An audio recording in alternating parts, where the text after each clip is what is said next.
You're the guy to do this. I say this, I ask this question because I think one thing people are going to look at, and they're going to say, I know who you are, I think. I know who you met him before, I remember him from way back when. And you were a Speaker of the House, you were at the center of power, and your star burned very brightly for about 4 years. And then it didn't burn as brightly. And so the natural question people would have is looking at that, they would say, all right, are there lessons to be learned from those 4 years that will make you a better president because of that? Or are there, maybe mistakes you made as Speaker that you would worry about making again? I think that's a reasonable question, but I would break your question into two parts. I'm not the person to do this.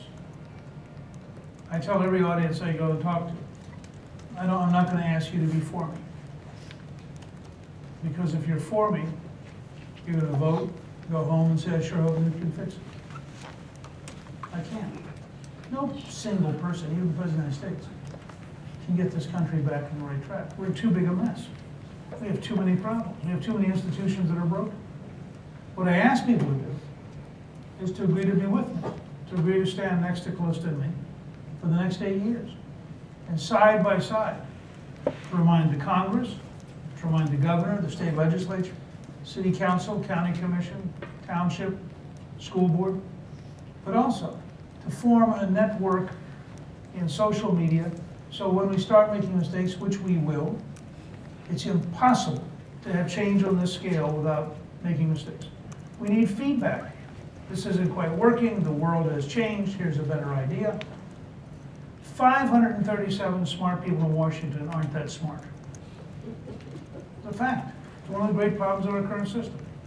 But 4, 5, 10 million people around the country, now that would be a really big difference. So that's the first thing. But this can only work as a movement. This cannot work if it is purely by a traditional system. The second thing I'd say is I did learn a couple things. One, there's no question that by 1998 I had burned out the Senate in particular and the House to a lesser extent. These were people who were used to being in the minority. They were used to voting no and playing golf. They had no idea how hard it was to govern, and they really had no idea how hard it was to get things done. And about half of them, Lindsey Graham they said to me, that now that he's tried to actually get things done in the Senate, that his respect for what I was trying to do was going up dramatically. Because he said back then I'd go down to the White House to get Bill Clinton's signature, and all these younger members would say, boy, why is he selling out? And he said, Graham 10 years later figured out one morning, if you don't get Bill Clinton's signature, you don't get welfare reform. You don't get the first tax cut in 16 years. You don't get 4 balanced budgets.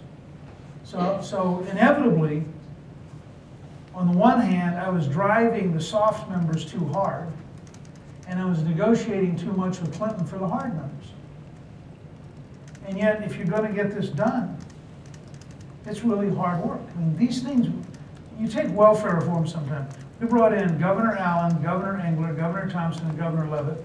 We brought their staffs in. This is a good example of what people resented.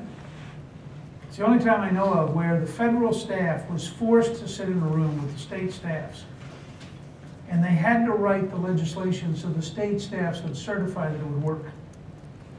Because we said, this is real. We're not going to do this once as a theory and you have a total mess. And so we want the guys who are going to implement it to walk through with us how to write the legislation so they know how they're going to. Well, the federal staffs just hate it. I mean, if they wanted to be state staff, they just stayed back home. They'd gone to Washington to be, ignorant and above reality, and they had resented the idea that we were bring reality. So, there's no question. I think I would try to be slightly more careful, but not much. And I'll tell you why in just a second. But there's a second part to it.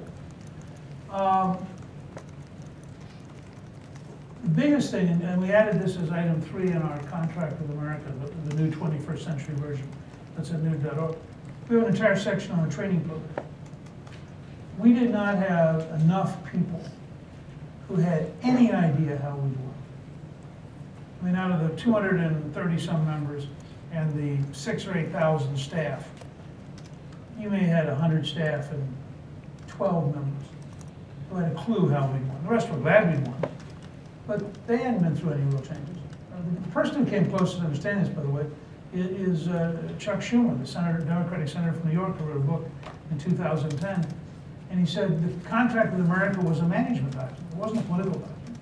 It was designed to change the Republican Party. And so we didn't have a follow-up. We didn't have a training program from day one. And whether or not in theory you could have gone back, given everything we were doing and done that, I don't know, but we didn't do it.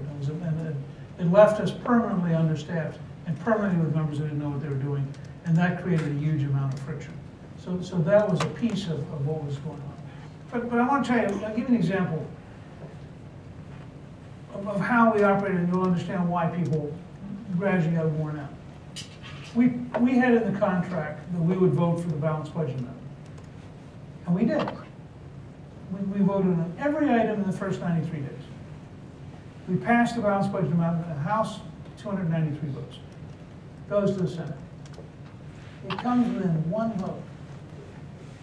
One senator, one Republican senator, who had voted for it before when it failed, voted against it now that it was going to pass. So everybody was frustrated.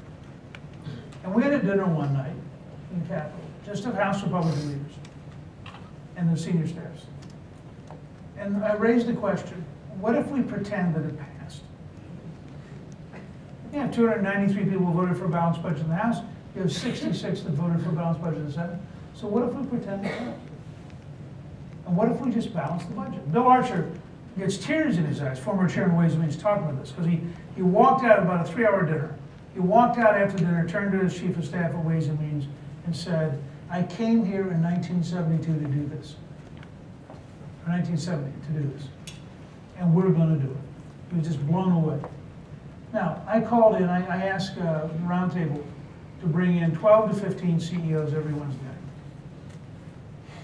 And I would say to them, we need to balance the federal budget, which is going to take about a $200 billion a year change back then, much smaller than the Obama disaster.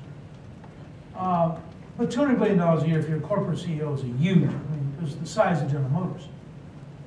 And I said, what's your advice? And after about 6 weeks, they consistently came up with 3 things. Set very high goals with very short deadlines. Delegate like crazy. Let no experts in the room. The experts will all explain what you can't do. And so John Kasich took the leadership, now governor of Ohio, he's chairman of the budget. And we worked for like, I guess it was about 6 or 8 months.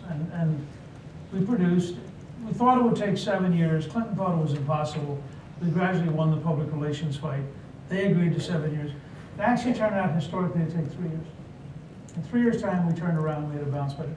When I walked in as Speaker, the Congressional Budget Office projected that we were going to borrow $2.7 trillion more over the next 10 years. When I walked out 4 years later, the Congressional Budget Office projected that we were going to have $2.3 trillion of surplus over the next 10 years. That's a swing of $5 trillion in 4 years. And I would just suggest to you that one of the great problems I had in the House was when you drive hard enough to get a change of that scale, it's really very daunting.